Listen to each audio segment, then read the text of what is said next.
Pick a window. This is the Defenestrate Media Network.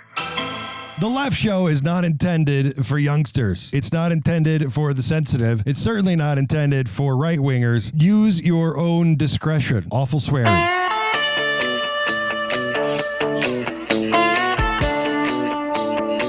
You know who the best-looking person sitting up there was? Who was it with the cowboy hat? No, J.M. Bell. J.M. Bell. I don't know who that is. He hosts a podcast. Well, he was good-looking.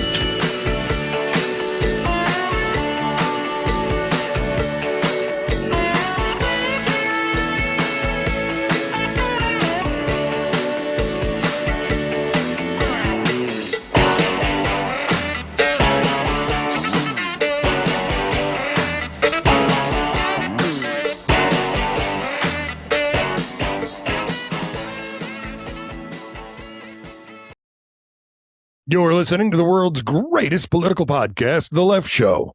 Joining me this week, Taylor. Hello. And JC. Welcome to the resistance. Indeed. Hey, guys. Welcome to the week that you thought you'd left behind. I haven't said that one in a while.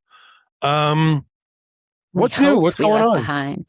So when Taylor was on 2 weeks ago, she did here's the thing about the flock cameras. I think that was only 2 weeks ago. Yes. And they've been popping up a lot in the news and stuff. But I don't know if you guys, I know you guys are both looking for work, and I'm sure you're signed up with Indeed.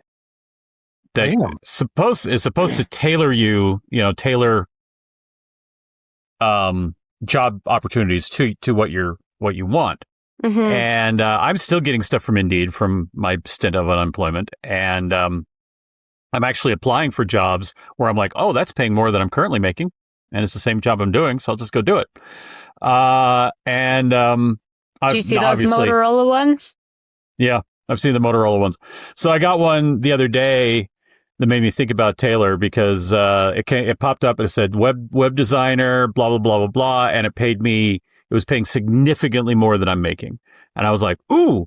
So I hit the button to check out the job. And it was Flock. Mm-hmm. And I shut off the link. I shut off the tab immediately. I was like, no. Why wouldn't you apply? Insider knowledge. Oh my God. Sabotage. I can't go work for. I've already been a stormtrooper once when Trump was president. So, and I'm a stormtrooper now that Trump is president. So I don't want to be a corporate stormtrooper. They have some jobs for Motorola. That's a new surveillance company in Salt Lake that's happening right now. But I'm overqualified because it's like packaging and shipping and handling and like making sure the pieces are all good and stuff. But I'm overqualified, obviously, because I'm actually underqualified because I've never done it in my life. But they send you to LA for 6 weeks and they bring you home on weekends. And so I applied, but obviously I didn't get it. Because I have no wheelhouse. I was doing the job search thing before the first show we recorded today, and then in between, I was doing it again. I applied for like 3 marketing specialists, 4 communications directors, a couple of other ones, and a night stalker at a grocery store. I mean, it's just like I am applying for fucking everything, and I cannot get a goddamn fingernail. That's because it's not in our, like, if it's not in our field, people aren't taking us serious. Like, they don't think we're serious about these jobs we're applying to because we've been in the same field for so goddamn long that they don't think we are actually serious about staying in that one and taking a job without, like, looking for something else. Yeah, and meanwhile, I'm fucking hungry. Yep. And then you get the scammers showing up, offering you jobs that aren't actual jobs. They'll steal your identity, and I don't know what the fuck they're going to do with my identity when I've been unemployed, But it's the lowest of the low to me. And I had so many of those. I think I counted a total. So I was unemployed for 6 months, and it was 8 scammers within the 6 months. I was applying every day. So it was ridiculous. I'm like, what?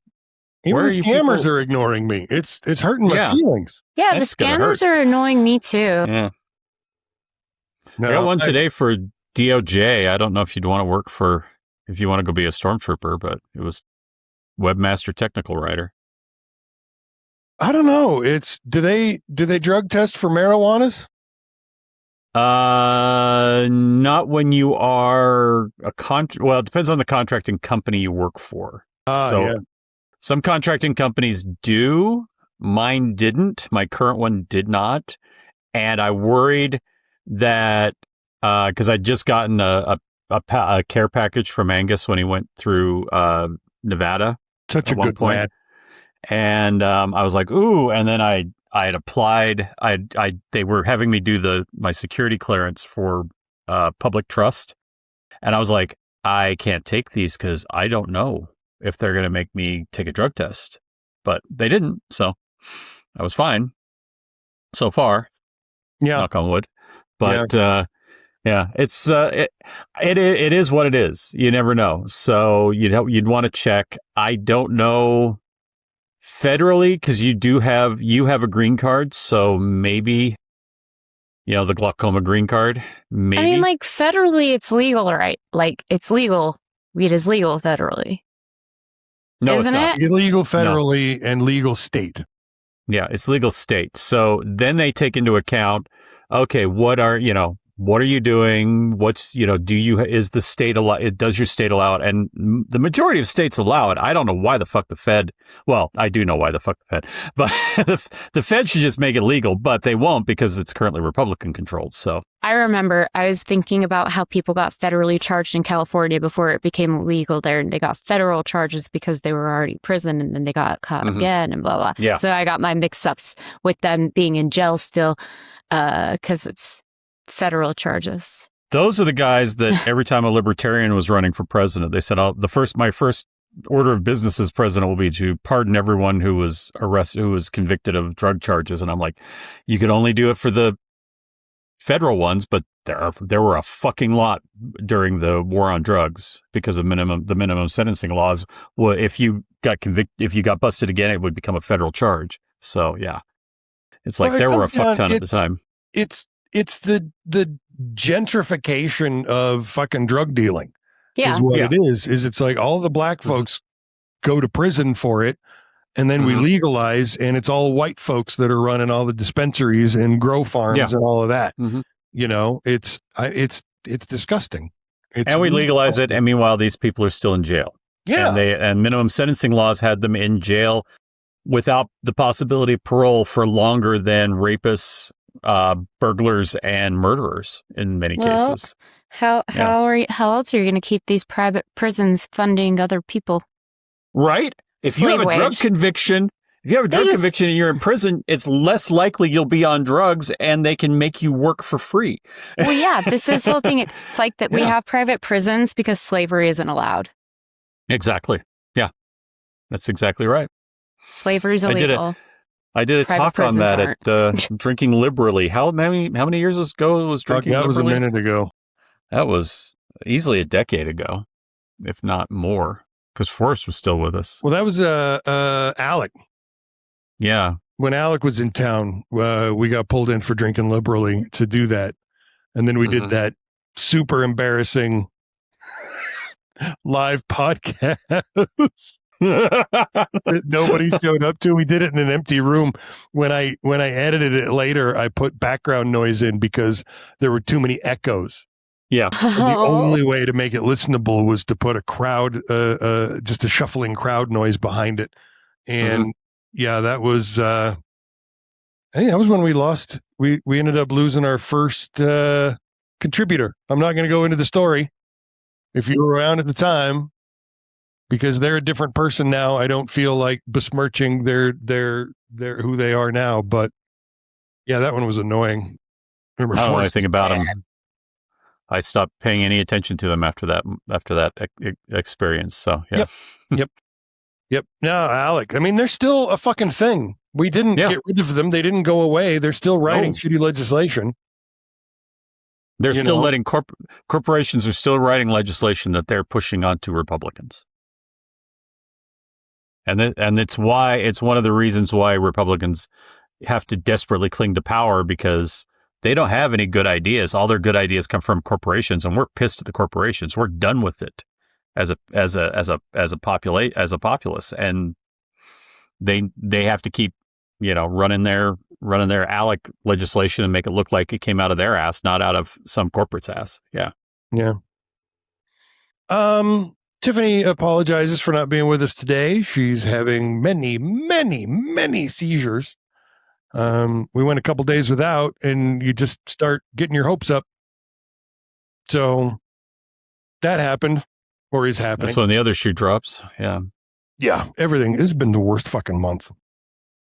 I'm not kidding. I think I've made maybe $300 this month, and it's just driving me nuts. I just, even freelancing is 10 times harder than it used to be. It used to be pretty simple to pick up enough to just fucking get by. And we've had some lean months the last couple of years, but this one has just been fucking brutal. So, and the job of the future, gigging, turns out that it's more expensive to gig than it is to do the job.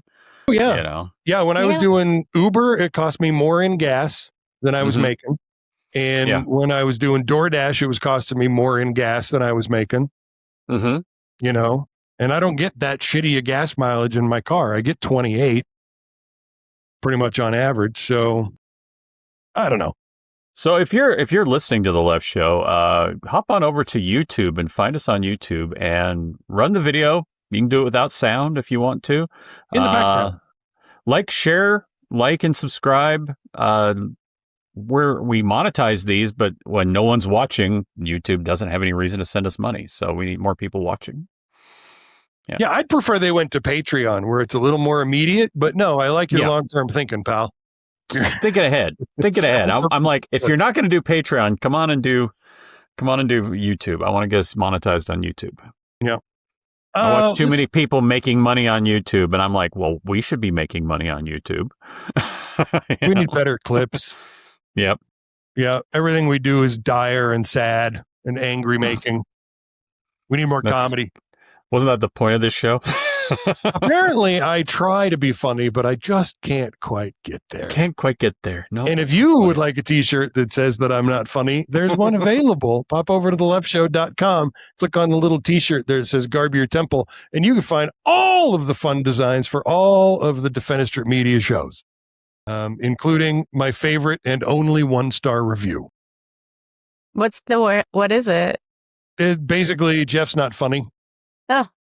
Jeff's not funny. The show is boring. I don't care for it. All the rest are 5s with 1 4. And then there's this one dude who just doesn't like us and let us know about it a couple of years ago. And I was like, well, I'm putting that on a t-shirt, which I did this week. Yep. Perfect. Let's do a little news. We're kind of into it a little bit. We got a lot to cover today. The California Senate, unlike the majority of other states, pulled its head out of its ass and voted 38-0 to finally close the child marriage loophole. Isn't that exciting? The word finally is really doing a lot of heavy lifting there, isn't it? Yeah. Well, California is currently one of only 3 states in the country, including Mississippi and New Mexico, that has no minimum age at all for marriage, allowing a child of any age to be legally wed as long as a parent or a guardian signs off. And so somebody put together a bill that was designed to close that loophole for good, and it finally passed. Finally is the word for me. Finally passed the Senate unanimously, which is nice. It's Assembly Bill 1267. This was put together by Assembly Member Gail Pellerin, and it would eliminate every legal exception that currently allows minors to marry in California. So it's got to go back to the Assembly from the Senate, and then it can go to Newsom's desk. And he's, I believe, said that he will sign that into law the very minute it gets there, and it finally establishes a hard floor to being the age of 18 before you get married. And even Utah has minimum age requirements. Yeah, but I think they're like 14. They're very young in order, to do it without parental consent. But they do require parental consent up until 18. And I think If I remember right, my brother, who's 22 years older than me, when he wanted to get married at 20, he couldn't without a parent signing off on it. How old was he? 20 years old, and he couldn't. That was a get long married. time ago. Yeah. Yeah. Huh. I'm looking it up. He'd met this girl, and they decided to elope. She was turning 18, still in school, and they drove down to Vegas. Got down to Vegas. Vegas said, "No, you can't get married. You're both too young for us to marry you." Yeah. And so they turned around and came home. He took her home, but because they'd driven all night to get down to Vegas, her dad decided she was now a loose woman and would not let her back in the house. So they Tried drove. to do it right. Her heart was in the right place. So they drove up. They drove to my mom's house. My mom's like, "Well, they were driving all night. They didn't have time to do nothing." And so the next day, my mom went down to the courthouse with him, and because his wife was still of the age, but he wasn't. They were able to get married. But yeah, she went down to the courthouse with him, was their witness, and gave permission and shit. So it might have been a Vegas thing, but it was just funny. You can't elope at 20 back in the 60s, apparently. So nice. Yeah. That's interesting. Yeah. So in Utah, it's 18 or older. You don't need parental or court approval. 16 or 17, you can marry with parental guardians or parental or guardian consent and authorization from a juvenile court judge, not an underage judge. We don't have those. This isn't Nickelodeon. Under 16, marriage is not permitted in Utah. Oh, that's interesting. There's also, if you're trying to get married at 16 or 17, there's a 4-year maximum age difference for a court to authorize marriage involving a 16 or 17-year-old. Interesting. Yeah. So basically, there was a new law that passed this year that makes unlawfully marrying a minor a third-degree felony for an adult. That's not enough, but there it is. Yeah. You can't be in your mid-20s and marry a 16-year-old. Date someone your own age, you know? It's creepy. Just because they don't. What else do we got? The FBI went after Swallwell. Outstanding. Good job, FBI. Hey, I don't know if you guys have heard of this thing called the Epstein Files. Do you think it's because they're mad that Stephen Miller's wife was fucking him before Steve Bannon and before Elon Musk and then got to Stephen Miller? I think that might be something. I think it might also be that Trump fucking hates him. Yeah. Yeah. But good targeting. That's all I can say. I mean, hello, you're going after the right guy, even if it is for I know it's for political reasons, and Swallwell can claim political persecution, but in the end, it's like, dude, you're still guilty. You're still a piece of shit. So yeah. You're a garbage person. It just happens that we have all of these files where FBI agents went in and got to scribble black marker over the names of the other creepos. Yes. And offenders. And maybe this is practice. Maybe after you're done with Swallwell, you can move on to those fucking Epstein files. Yeah, right. Speaking of the Epstein files, as far as I'm concerned, I'm going to jump in the Jerry Falwell bus here and just blame Trump for doing it. But the Epstein Files advocate, Marcy Kaptur, was injured in a hit and run. Yep. Yeah. She's an Ohio congresswoman who fought for the release of the top secret Epstein Files. She was nearly killed in a horrific hit and run, sparking speculation that the crash was no accident as the Epstein body count grows. Hospitalized. Yeah. That's not, she was on her way to church. 80 years old too. So, but not 80 like Trump is 80. Yeah. She seemed a little more spry than old Trump. So yeah, that's funny. Oh man, that sucks. And then to wrap up this segment, Senator John Ossoff gave, and I mean this in a wonderful way, a powerful speech a couple of days ago. It was like Obama plus. It was so fucking good. It was a really good one. Yeah. And he's I mean, there were a lot of heavy hits in that one, but basically he highlighted the president's close relationship with this aide, Natalie Harp, which I don't think they're banging, even though she looks just like his daughter and he probably wants to bang her. I think she's the diaper changer. I think she's the care nurse. I think she's the mobile hospice. So I watched an interview, and it was like a legit one with her brother, and apparently she's done this to presidents before. Like, she used to write George Bush letters like this. And I know she's really young, but she used to write him love letters, and they were super weird. Was she like 7 when Bush was president, and she was just writing these? But the guy was like, she was obsessed with Bush. Oh my God. She was obsessed with Republicans. And the letter was like, those letters where I'm like, wow, girl. I'm like, I mean, if this is not reciprocated. But yeah, I mean, she was like when he jumped in the catering truck to change planes and, doom everybody on Air Force One. She was one of the people he made sure was in the truck with him. So yeah. Diaper changer. And of course she would be because she's obsessed with him. Got the diaper bag. She's just obsessed with him. Yep. Ugh. But yeah, it was Ossoff gave a great speech, and the one thing that came out of it was we all started paying attention to who Trump's aide is. Oh my God, did you see the picture of her running behind his golf carts? Yes.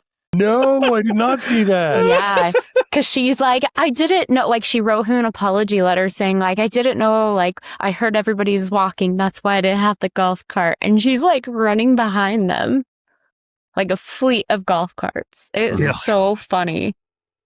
And then when later they said, hey, can you keep doing that? Because we don't have enough golf carts for everybody. Yeah. That wants one. So she wound up having to constantly walk behind the golf carts. Yeah. Yeah. Yeah. All right, we're going to take a break. We get back on the other side. Look, here's the thing and more news. Get hurt in the game? We tough it out. Feel exhausted? We push on. Feeling down? We pull ourselves up by the bootstraps. But there are times when bootstraps aren't enough. When stress gets to us and we need to talk to someone about what we're really going through. So we're going to reach out because sometimes mental health is not a one-person job. Visit loveyourmindtoday.org. That's loveyourmindtoday.org. Brought to you by the Huntsman Mental Health Institute and the Ad Council.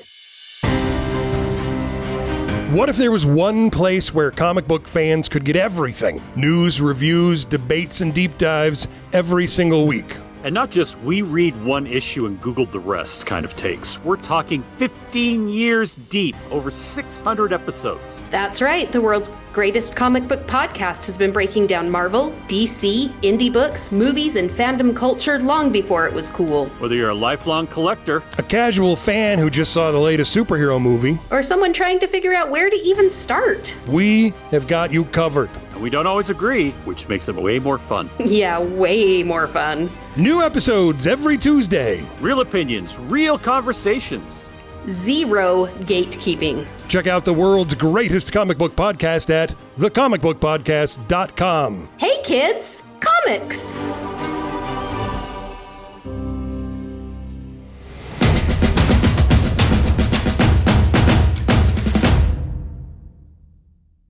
There is something that I read. I cannot for the life of me remember where it was, but basically one of Trump's golf buddies, this may have been Lindsey Graham who said it. It was Lindsey Graham, yeah. Yeah, that his golf cart, Trump's golf cart, is faster than the other one, so he can get up there and drop balls where he wants them as opposed to where he hit them. Yeah. So Natalie wasn't running, she was sprinting after the golf cart. Yeah. Yeah. Yeah, she got her so cardio funny. in that day. She definitely got her cardio in that. Yeah.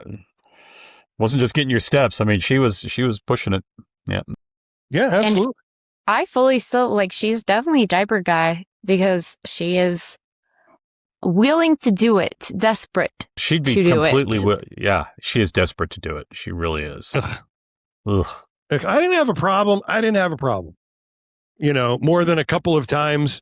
I think you guys probably have gone through this as well. There were a couple of times where the diaper changing of the kids was just too much. You know, something they ate, something went weird and it just triggers. But most of the time, 99.9% of the time, that's fine. Change a diaper, big deal. People babies aren't people. They're babies. You know? Yeah. Cleaning up people. I don't think I got it in me. I don't think I got it in me. I don't want to have it in me. As it were. Yeah. Absolutely not.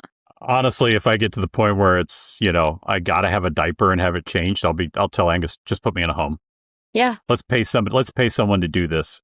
Because this is I don't want you touching me. Yeah, it's like, I don't want you to see what's going to happen. Exactly. It's like, this isn't going to be good for either of us. I'm not going to do it. I may have wiped the blowouts off your back when you were a baby. I don't want you doing that for me as an old man. Ounces versus pounds. Exactly. Exactly. It's tablespoons versus cups, Oh, no, it's so gross. Oh, yeah. So gross. All right, gang. It's time to weigh in, to get up on our apple box and yell in the street corner. It's time for Look. Here's the thing. Somewhere between the panic, the hot takes, and a Russian bot with 3 followers, there are the facts. Reality is sitting quietly in the corner, waiting for anyone, to ask a follow-up question. That's what we're here for. It's time for Look. Here's the thing.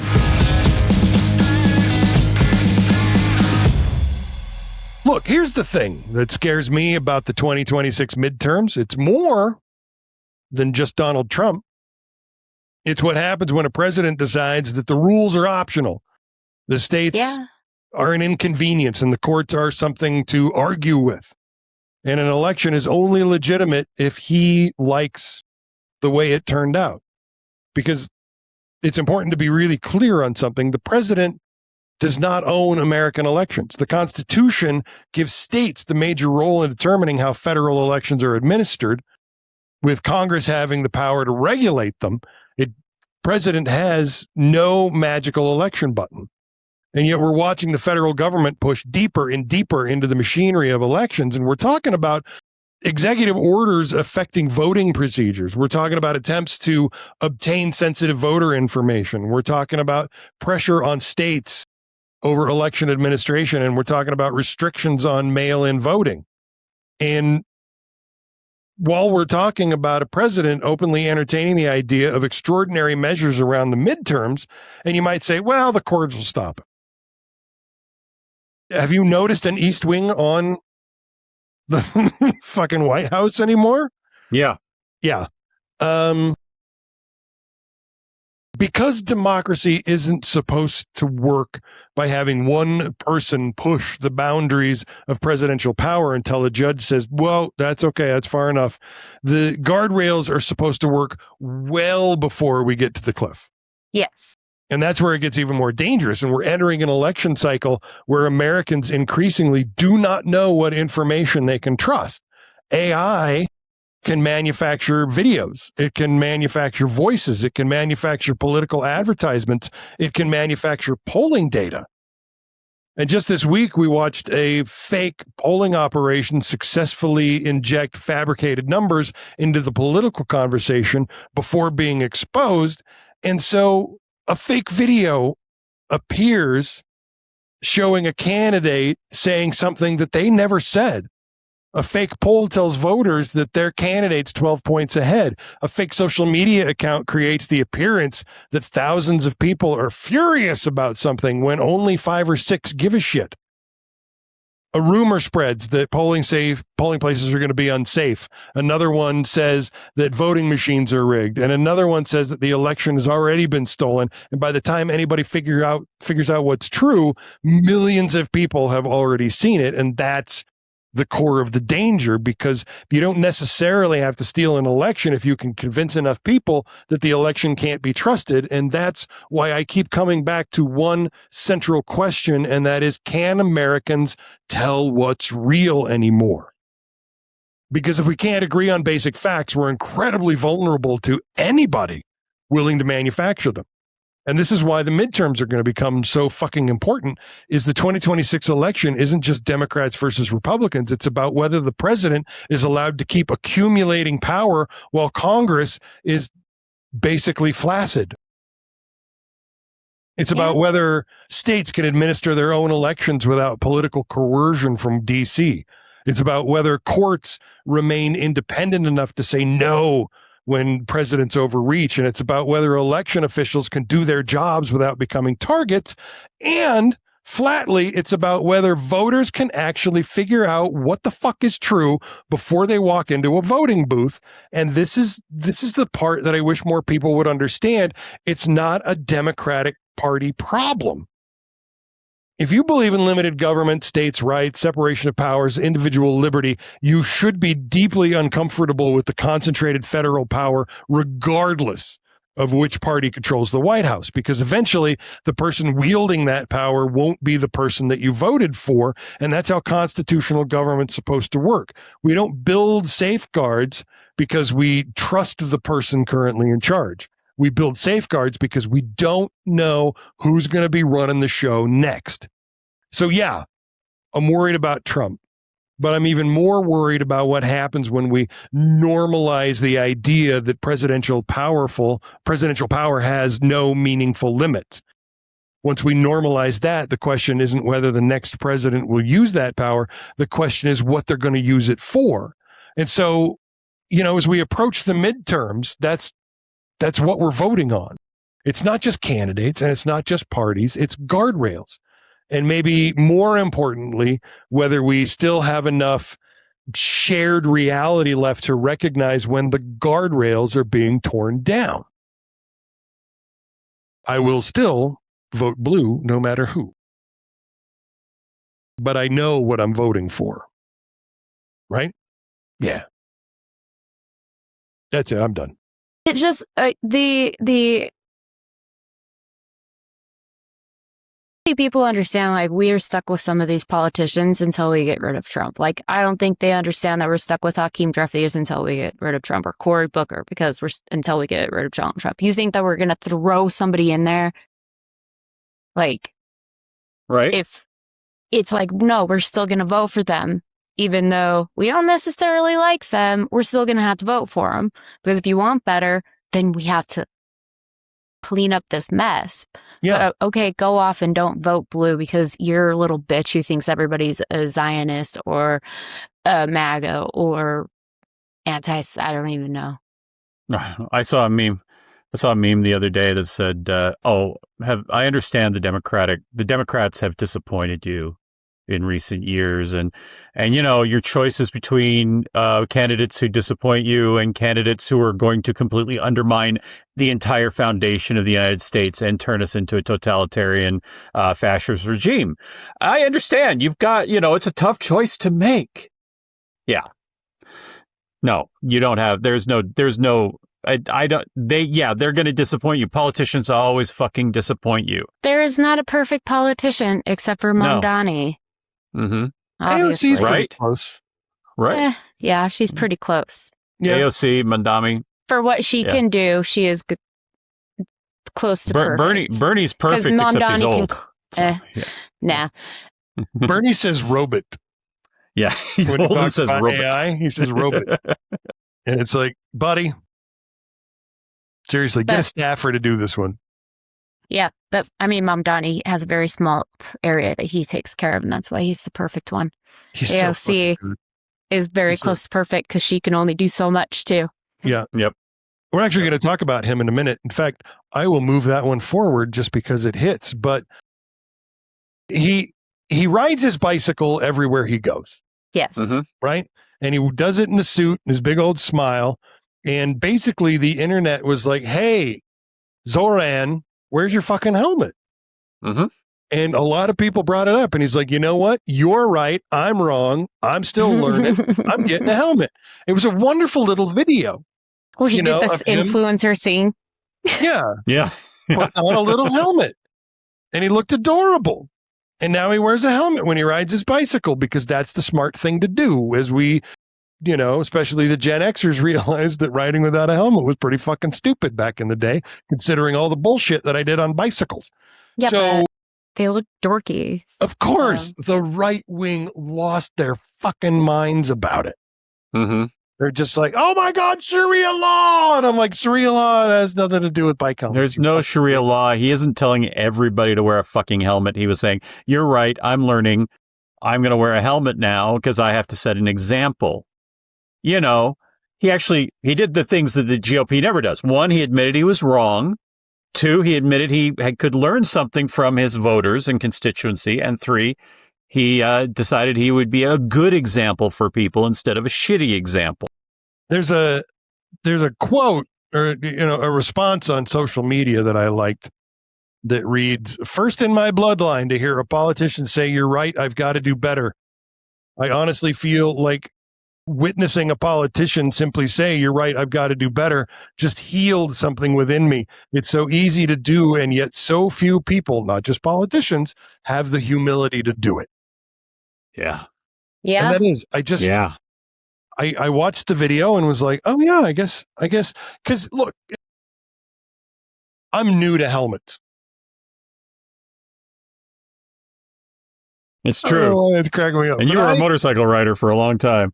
Yeah. The only time I wore my helmet when I rode a bike when I was in my youth was when it was snowing, which should tell you how often I should have been wearing a helmet. But yeah, when I had my bike in the early 2000s, I was wearing my hair in a pompadour. And to be honest, getting out of the shower, doing my hair, getting on the bike, riding to work, that kind of windswept go, it looked really good. And so I didn't wear my helmet because I didn't want to muss my hair because I'm a fucking idiot.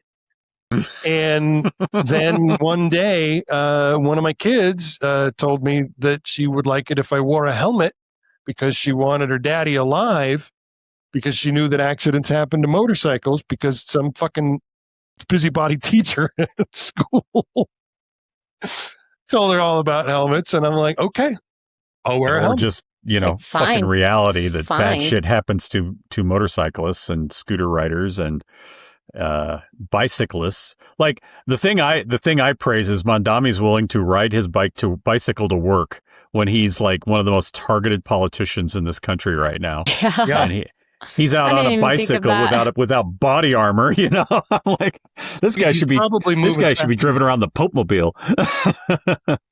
Yeah, but he's probably moving faster than traffic. No shit. I'm sure he is in New York. But yeah, it's just funny that I know I'm going to ride my bike to work every day in a suit, waving at people, smiling. And I'm like, yeah, that is bravery, dude, because there's some fuckers who want you dead. Yep. Yeah. He's a tough guy.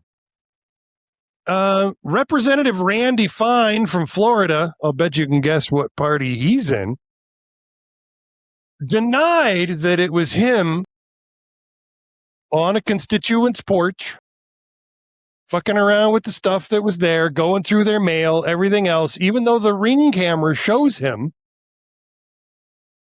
What he said was, I knocked on 500 doors in the last few days. In the last week, there's been videos of me with horns growing out of my head, videos of me dressed like a cheerleader, videos of me putting a swastika on my arm. I don't even know that it's real. I certainly don't remember doing that. I don't even know if the video's real. Video's real. Sport. I've seen it a couple of times now, and it's you on a porch breaking federal law by going into somebody's mailbox and flipping around. Rifling through their mail. And yeah, because they have one of those porch mailboxes, you can just flip through the letters. That's against the law. His TMZ reached out and they got a hold of his staff, and his staff confirmed it. They were like, no, that's him. No, that's him. They didn't even think. They didn't even stop to think. Oh, maybe we shouldn't say anything. They just said, "Oh no, that's him." Yeah, and now it's all no. It must be AI. Mm-hmm. Yeah, that's 10 right. 10 years Randy. ago, it would have been AI. Oh, it's Photoshop. Yep. Yeah, that's right, Randy. And then finally, for this segment, Disney celebrated a very successful year. 2026 by kicking employees' spouses off their healthcare plans. A new report alleges Disney will no longer cover spouse benefits if the spouse has a job that offers benefits as well, even if those benefits are worse. I've worked for employers like that. Come on, mouse. Yeah. Yeah. They're not making I've worked for employers money. like that. who I could forgive doing that because I knew there wasn't a big revenue stream coming in. This is fucking Disney. They could fucking do it. They could give me insurance without having any spouse on their fucking payroll, you know? Yeah. They can afford it. Spider-Man Brand New Day just crossed the $2 billion mark. It joins Toy Story 5 as two of the three biggest movies of the year. They're making money hand over fist with everything they do, you know, but Disney's new CEO, Josh D'Amaro, who took over for Bob Iger, who just bought the LA Lakers with Jared Kushner, as little brother. Yeah. Notified more than 200,000 employees that as of 2027, they can no longer enroll their spouses in the company insurance plan if the spouse can get benefits from another job. That's look, in all of the American traditions of baseball, apple pie, and mom's homemade root beer, one of those is that when you and your spouse are both working, you pick the best insurance program, and that's the one you pay into. Yeah. That's Americana. So here is Disney going, you know what? Fuck tradition with your shitty healthcare plan. We're going to make it worse. This is not surprising that Disney would do that. Oh, it's so fucked up. It's not. Didn't that lady die on a Disney cruise? And since she has Disney Plus and signed something like the consent forms for Disney Plus, they didn't. They had a bodily injury rider or something in the Disney Plus contract for some reason. Yeah. And they're like, oh, no, well, sorry, she died. That's how they sorry. Dude, it's how they get you. They know nobody's going to read a EULA. Nobody is going to read a EULA. And so they put that shit in there, and they're like, if you go to a Disney theme park and you get hurt, you can't sue us now because you signed an end user license agreement for Disney Plus. It's like, dude, me being part of Disney Plus has nothing to do with my, going to your fucking park and getting injured. I don't remember how the court found on that. Yeah. No, either. No, I have to look that one up in the break. It's a hard one. It's a hard one to figure out. But I mean, at the same time, they made the news this week. Well, ABC made the news, but it's a Disney company made the news that they're going to sue the Trump administration for their First Amendment rights and for violating their First Amendment rights. And I'm like, so on the one hand, we've got Disney doing something great, and on the other hand, we've got this shit. Yeah. Anyway, speaking of breaks, we're going to take one when we get back on the other side. The rest of the news.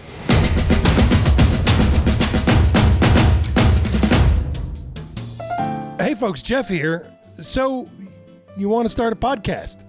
Maybe you already did, and it's just not going the way you thought it would. Well, here's the truth. It's not about the mic, it's not about the software, and it's definitely not just about posting episodes. It's about building a show that people care about. That's why I created the Defenestrate Media Podcast Academy. It isn't theory and it isn't fluff. It's a step-by-step breakdown of what actually works. Choosing a name, choosing a topic, building your structure, growing an audience, trying to turn your podcast into a brand, and maybe even a business. If you're serious about podcasting, this is a good place to start. And if you're just tired of guessing, this is how you stop. Check out the Defenestrate Media Podcast Academy and build something worth listening to. You can find more information at theleftshow.com.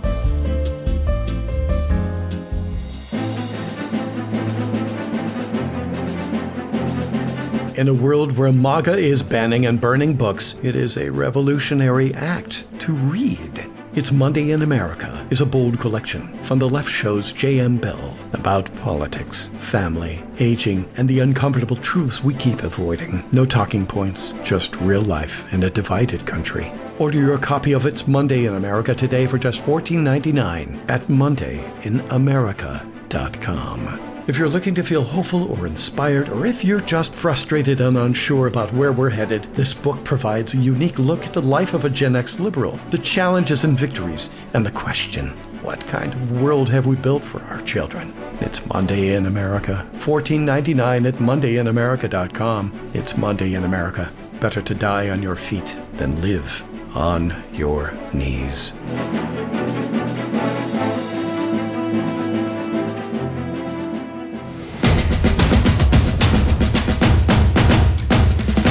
For some reason, you are still listening to The Left Show. All right, then. Here's some more of that, I suppose. I'm not entirely sure how to start this segment.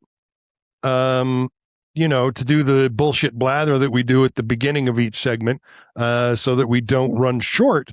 But basically, there are new things that pop up, and they distract us from old problems that we still have. Yeah. And one of those is third country deportations, where a dude from Mexico comes into the United States and gets picked up by ICE because he's not white. And then he's sent to somewhere like fucking Guatemala or Honduras, as opposed to back to fucking Mexico where he's from. We used to just drop them off. We just used to drop them right back over the border. And the concern was recidivism, but I don't like this one. Yeah. More than 2,300 Mexicans have been sent to Guatemala and Honduras in third country deportations. This is all Stephen Miller's making Trump do it. But this is just this year. 2,300 Mexicans to Guatemala or Honduras.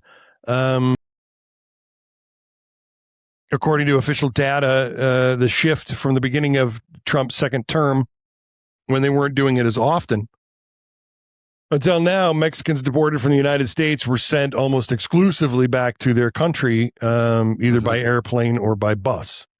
Only a handful arrived in other countries, and people are noticeably upset about it. I would guess most especially those Mexicans that were sent back to other countries. Now, Honduras isn't the land of blood and murder the way that it used to be. But, if I got picked up while in a foreign country and sent to a now third foreign country that I've never been to, I imagine things would be pretty fucking difficult. If I got arrested in England and they dropped me off in fucking Portugal, I would know no one. I wouldn't speak the local language. I wouldn't have any money. I wouldn't have any documents, apparently. And, I'd be fucking lost, hungry, and homeless with no fucking idea how to get my ass back home. I mean, hats off to Guatemala. When the planes arrive, because they're usually with Guatemalan refugees that they're bringing back, they flag anybody who's Mexican, and they're like, okay, we're gonna get you home, and they basically get them over the Mexican border. They worked with Mexico to get them over there. They're like, no, we're gonna get you home, don't worry about it, you're covered. Well, and that's the southernmost border, and Mexico's pretty fucking huge. I mean, it'd basically be if I got picked up somewhere and they dropped me off in fucking Florida with nothing, I'd still be pretty hosed. No, it's because on the one hand, if you were in a foreign country, you always have the option of going to your embassy, but or a consulate. But if you're in your own country, you'd be, especially in this country, that you'd be throwing yourself on the mercy of strangers, and it just doesn't always work out for you. Yeah. But on the other hand, there's a pretty good chance the stranger you run into in Guatemala or Honduras isn't MAGA. So yeah, pretty good chance. Yeah, it's just nuts. It just drives me fucking nuts. I've worked in services before. I've worked in kitchens. I've worked in hotels. I've worked in landscaping, and I have dealt with folks that were paperless before, and never had a fucking problem. When I landscaped, I was a landscape foreman out in Colorado for a couple of years, and I had one Hispanic crew and two white crews, and there was this development called Stroh Ranch, and it was just hundreds of fucking houses that needed front yards. And my Hispanic crew could knock out 2.5 yards a day, and my white crews would do about a half a yard a day.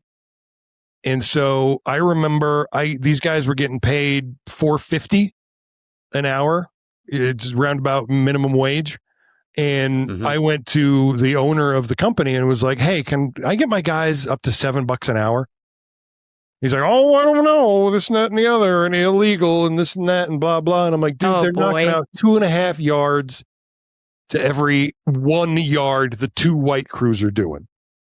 I'm like, bump them up to $7 an hour. I'll bet you they're doing 3 yards a day. And so they did. We got the raises for them. This was in my second summer with them. Everybody bumped up to, I think it was $7.25 an hour. And not only did I never have to buy lunch again, which almost killed me, because I have a very Anglo-Saxon palate, but I never had to buy lunch again. These guys, knowing how stupid I was, didn't try and teach me Spanish. They learned more English to communicate with me better. You know, on my birthday, they took me to I'm going to say the word wrong, quinceañera. That I'd never been to one of those before for one of the guy's daughters. And he's just like, you know, Hefe, your family, you took care of us when nobody else would, blah, blah, blah, blah, blah. And I'm just like, these are the greatest people I have ever known. I love them, you know, and I still had to deal with my fucking white crews who were just lollygagging around the goddamn job site all fucking day. You know, I don't understand.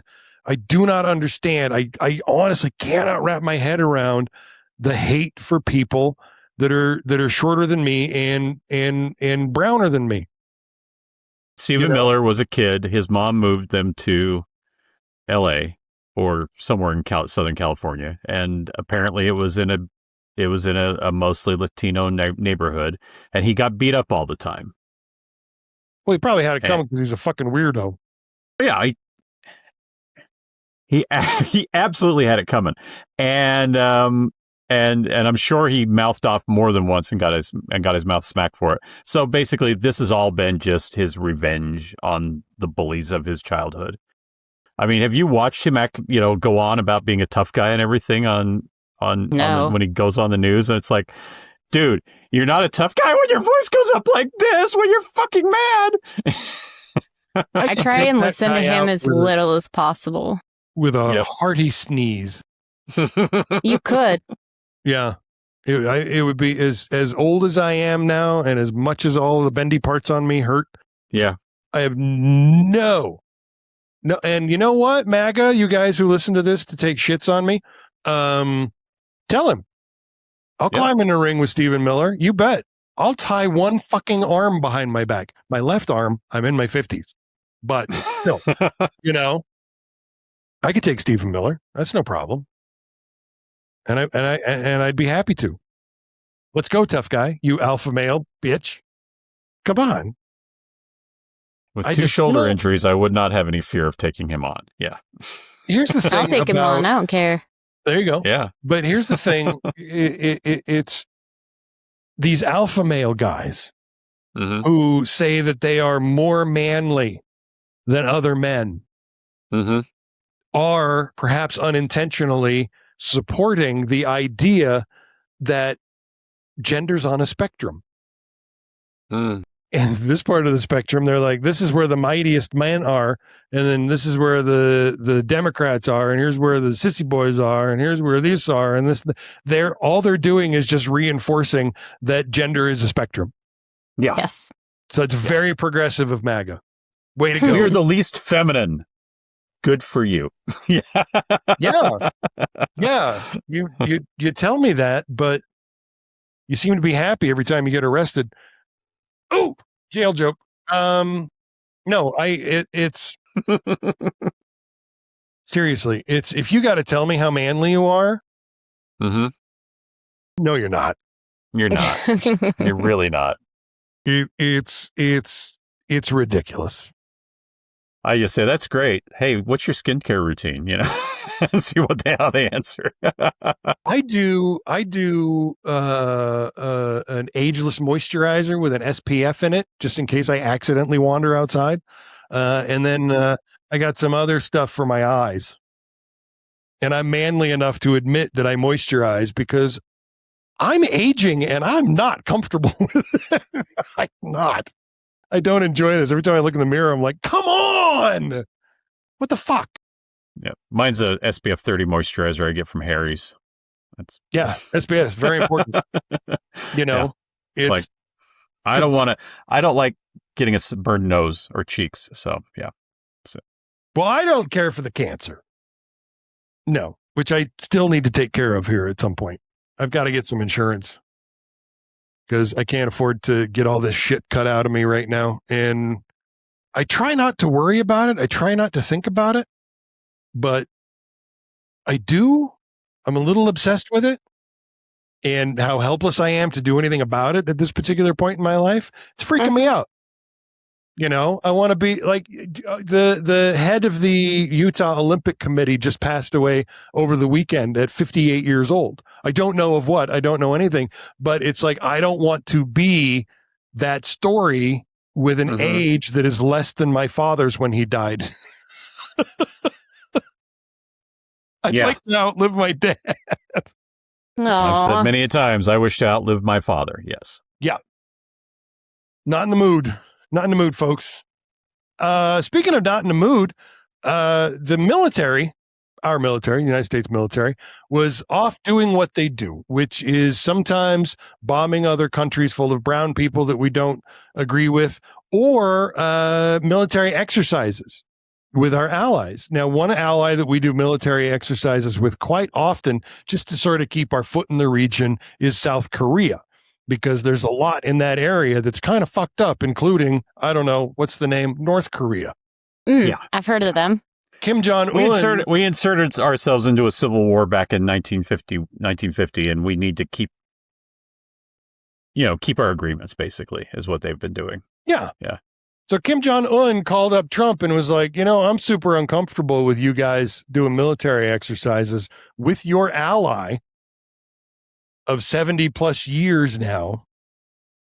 And so Trump canceled the military exercises, totally scaled them back because the brutal dictator of North Korea, this fat-faced little chunk nugget, is like, I don't care for what you're doing down there. At which point the president of the United fucking States of fucking America should have been like, I don't care.